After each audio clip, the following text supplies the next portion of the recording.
Hey everyone, so we just finished day 42 of our 80-day obsession journey, and I just want to give a shout out to my coach, Becky, who inspired me 5.5 years ago to get healthy and to get fit.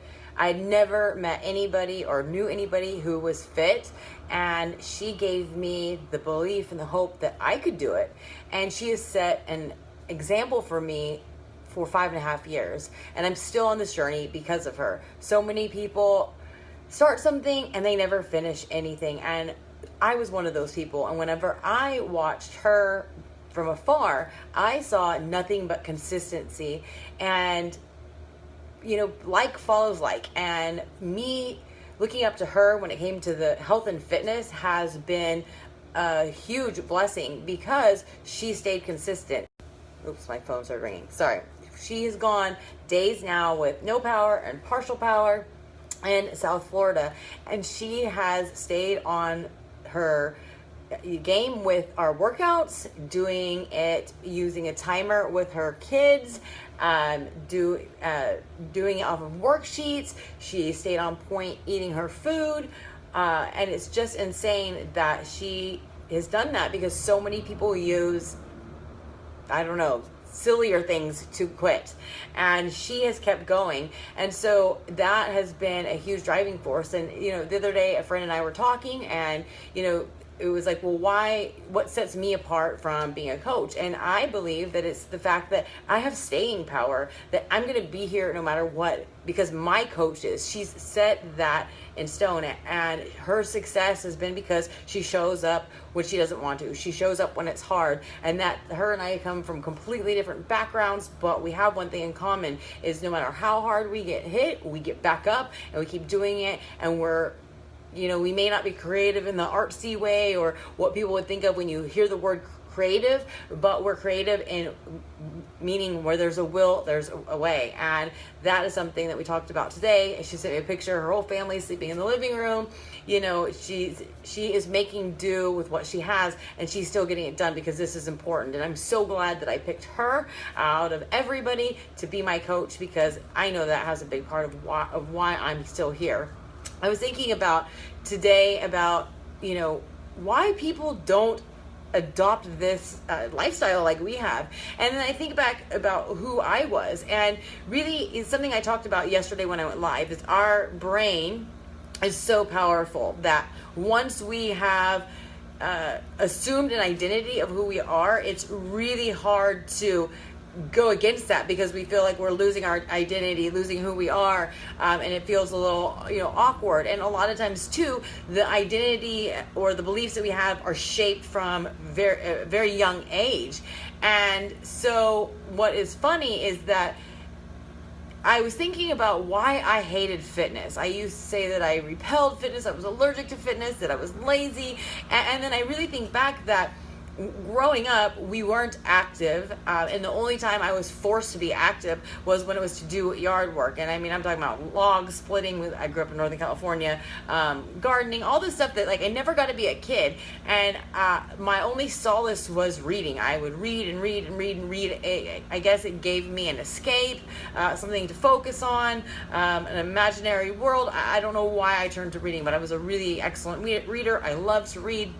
And so I would always be drugged from that to do house chores outside and yard work. And I hated being outside. I used to say, I hate being outside. And it wasn't athletic. And so I really am not sure if that's why, but I never was an active person. And then my parents believe that being involved in the sports took away time from God, because they were super religious. So I was never allowed to be involved in sports. And then when we were in school and there was PE, I was the kid that always was getting hit in the head with a football or a volleyball or a basketball, and I was terrified of what other people thought, so I wouldn't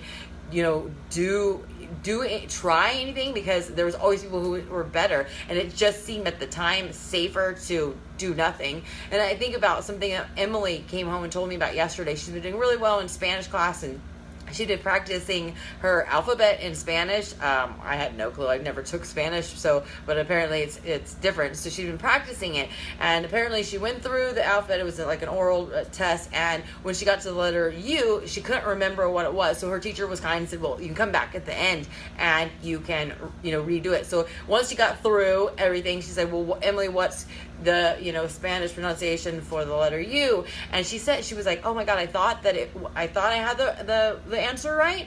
She's like, "But I didn't say it." And she was like, and I said, "What was it?" She said it's "ew," or something like that. Anyways, and I was like, "Why did you say it?" She was like, "Well, I was afraid that it would be wrong and everybody would laugh at me." And I said, "Kid, you got to go with your gut. Always trust your intuition, especially women. We have great intuition, but always go with that." I was like, who cares what anybody says? You're given that chance. It doesn't matter what anybody thinks. And I think back about all the things that I missed out, all the things that I was afraid to try because my brain said, it was too scary to try because somebody was going to make fun of me. I was going to do it wrong. I was going to be pointed out, and I missed out. But those things kind of shaped my feelings about fitness. And also on top of it, my father was obese. So any type of dieting or exercise was always caused a fight in the household, always caused stress. I remember my parents arguing because my mom wanted my dad to be healthy.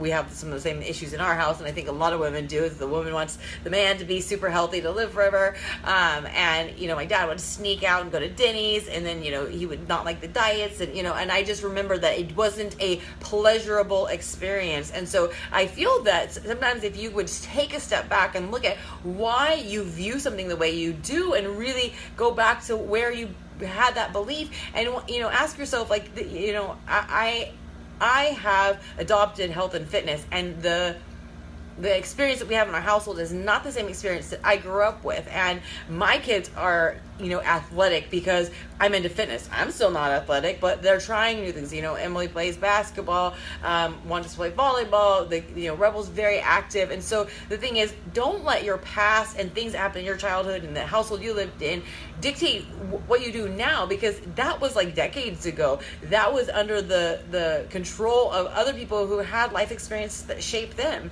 But it's so funny how our brain works, and that's what I just want to keep sharing with everybody, is that people feel like events and people and all these things control them, and they don't realize that you have control over it. Your brain will do certain things, but you have control of changing the way you see things, the way you feel about things, because those things are going to dictate your actions. So anyways, I just wanted to share that. Today was day 42.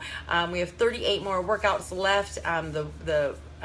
The vibe in our test group is absolutely insanely positive, and the results we're getting are just great. And so anyways, I hope you're having fun watching our journey as a group. It's not over yet.